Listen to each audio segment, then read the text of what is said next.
ایسے واقعات یقیناً دل کو جھنجھوڑ کر رکھ دیتے ہیں۔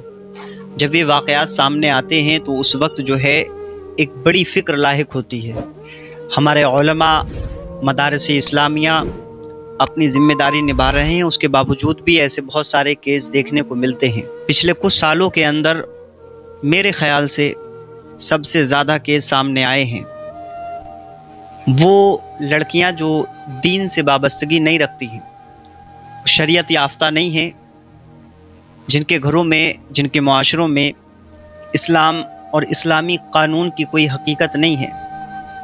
جب وہ لوگ کالجز مدرسوں میں جاتے ہیں، کالجز یونیورسٹیز میں جاتے ہیں، کھلے ذہن کے ساتھ زندگی بتانا شروع کرتے ہیں۔ بارہا ایسے واقعات دیکھنے کو مل رہے ہیں۔ بریلی شریف کے اندر اعلیٰ حضرت کے شہر میں محلہ ذخیرہ کے اندر یہ واقعہ سامنے آیا ہے۔ حیرت اس بات کی ہے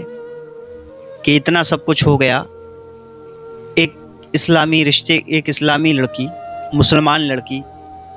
ہندو بنتی ہے، غیر مذہب میں جاتی ہے، مرتد ہو جاتی ہے، شادی کرتی ہے اور 2 سال بیت جاتے ہیں، کوئی خبر نہیں، کوئی کچھ کہنے اور سننے والا نہیں۔ لیکن جب اس کا انتقال ہوتا ہے اور اس کی نماز جنازہ کی بات آتی ہے، ابھی تک وہ اپنے سسرال میں تھی، ہندو ریتی رواج کے ساتھ شادی کر کے مرتد ہو گئی، وہاں اپنی زندگی گزار رہی تھی، جب تک گھر والوں کو خیال نہیں تھا۔ لیکن جب وہ انتقال کر گئی تو گھر والے اس کے جنازے کو لے آئے اور لا کر کے نماز جنازہ پڑھانے کی انہوں نے امام صاحب سے درخواست کی۔ جب معاملہ طول پکڑا، معاملے کی حقیقت سامنے آئی تو پتہ چلا کہ یہ لڑکی مرتد ہے، اور جو دائرہ اسلام سے خارج ہو جائے، اسلام کے قوانین یہ کہتے ہیں کہ جو اسلام کو چھوڑ دے،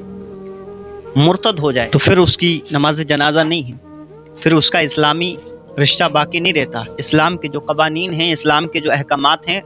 پھر جو ہے اس حساب سے اس کے کفن دفن تجہیز و تکفین نہیں کی جائے گی۔ امام صاحب نے منع کیا، دوسرے امام سے کہا گیا، انہوں نے منع کیا، بات جو ہے طول پکڑتی چلی گئی۔ سرکار اعلیٰ حضرت کے دربار میں دارالافتاء منظر اسلام میں جب یہ بات پہنچی تو وہاں کے مفتیوں نے صاف طور سے اسلامی قانون جو ہے وہ بیان کر دیا، قرآن اور حدیث کا جو قانون ہے وہ بیان کر دیا، اور یہ واضح طور پہ بتا دیا کہ جو اسلام کو چھوڑ دے، دائرہ اسلام سے جب کوئی خارج ہو جاتا ہے تو پھر وہ مرتد ہو جاتا ہے، پھر مرتد کی نہ نماز جنازہ ہے، نہ اس کی تجہیز و تکفین ہے۔ اس شریف کی یہ واحد ایسی لڑکی ہوگی جس کی نہ نماز جنازہ ہوئی، نہ کفن دفن، نہ گھر والوں نے پھر کوشش کی، نہ محلے والوں نے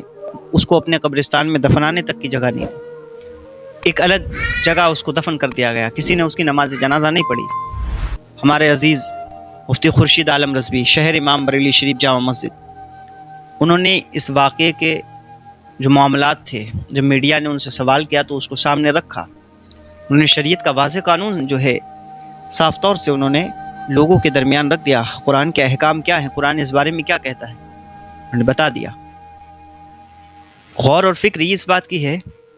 کہ اگر یہ معاملات جو دیکھنے کو مل رہے ہیں، پچھلے کچھ سالوں میں 10,000 سے زیادہ اسلامی رشتے کی خواتین مرتد ہو کر کے اسلام سے خارج ہو چکی ہیں،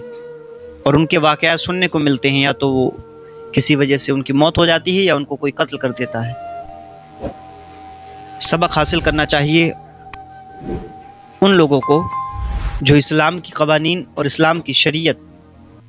کو بہت ہلکے میں لیتے ہیں، ان کو چاہیے کہ وہ سبق لیں اس واقعے سے۔